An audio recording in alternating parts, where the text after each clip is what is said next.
അടിയന്തരാവസ്ഥ പ്രഖ്യാപിച്ചതിന്റെ 50-ാം വാർഷികം ബി.ജെ.പി. കോൺഗ്രസിനെതിരായ രാഷ്ട്രീയായുധമായി ദേശീയ തലത്തിൽ പ്രയോഗിച്ചു വരുന്നതിനിടെയാണ് അടിക്കാൻ വടികൊടുക്കും പോലെ തരൂരിന്റെ ലേഖനം. അടിയന്തരാവസ്ഥ പ്രഖ്യാപിച്ച ഇന്ദിരാഗാന്ധിയുടെ കാലത്തെ ജനാധിപത്യ വിരുദ്ധവും മനുഷ്യത്വരഹിതവുമായ സർക്കാർ നിലപാടുകളാണ് ലേഖനത്തിൽ. തരൂരിനെ കൊണ്ട് പൊറുതിമുട്ടിയെന്ന മട്ടിൽ പാർട്ടിക്കുള്ളിൽ വീണ്ടും മുറുമുറുപ്പ് ഉയരുന്നതിനിടെയാണ് സംസ്ഥാന പാർട്ടിയിലെ നേതാക്കന്മാർക്ക് കനത്ത പ്രഹരമേൽപ്പിച്ച അടുത്ത അടി. കേരളത്തിൽ മുഖ്യമന്ത്രിയാകാൻ യു.ഡി.എഫിൽ ഏറ്റവും യോഗ്യൻ തരൂരാണെന്ന് കണ്ടെത്തിയ വോട്ട് വൈബ് ഏജൻസിയുടെ സർവേ റിപ്പോർട്ട് തരൂർ എക്സിൽ പങ്കുവച്ചു. 28.3 പേർ പിന്തുണച്ച സർവേയിൽ പ്രതിപക്ഷ നേതാവ് വി.ഡി. സതീശന് 15.4 പേരുടെ പിന്തുണ മാത്രം. ചെന്നിത്തലയ്ക്ക് 8.2%, കെ മുരളീധരന് 6% പിന്തുണ. ഇതോടെ പരസ്യപ്രതികരണവുമായി കെ മുരളീധരൻ രംഗത്ത് വന്നു. തരൂർ ഏതു പാർട്ടിയിലാണെന്ന് ആദ്യം തീരുമാനിക്കട്ടെ എന്ന് കെ മുരളീധരൻ.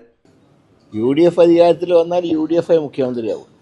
അപ്പം അദ്ദേഹം ഏത് പാർട്ടിയാണെന്ന് അദ്ദേഹം ആദ്യം തീരുമാനിക്കട്ടെ. അതിനുശേഷം ഇതിനെക്കുറിച്ച് ചിന്തിച്ചാൽ മതിയല്ലോ. ഇപ്പോൾ ഏതായാലും ഇലക്ഷൻ ജയിക്കുക എന്നുള്ളൊരു ലക്ഷ്യത്തിലാണ് ഞങ്ങൾ മുന്നോട്ട് നീങ്ങുന്നത്. ഇതുപോലത്തെ അനാവശ്യ ആയിട്ടുള്ള വിവാദത്തിലേക്ക് ഞങ്ങൾക്ക് താല്പര്യമില്ല. വിശ്വാസ്യതയില്ലാത്ത സർവേ എന്നാണ് രമേശ് ചെന്നിത്തലയുടെ പ്രതികരണം. യു.ഡി.എഫിലും കോൺഗ്രസിലും ജനങ്ങളുടെ ഇടയിലും പലതരത്തിലുള്ള ആശങ്കകൾ ഉണ്ടാക്കാൻ വേണ്ടി ബി.ജെ.പി. ഉണ്ടാക്കുന്ന ചില നടപടികളാണിതെല്ലാം. ഈ സർവേക്കൊന്നും ഒരു വിശ്വാസ്യതയില്ല. ഇത്തരം സർവേകൾക്കൊന്നും ജനങ്ങളുടെ വികാരങ്ങൾ പ്രകടിപ്പിക്കാൻ കഴിയുന്നതുമല്ല. ഇത് കുക്ക് ചെയ്തെടുത്ത ഒരു സാധനമാണ്. അത് നമ്മളാരും കയറി പിടിക്കേണ്ട ആവശ്യമില്ല.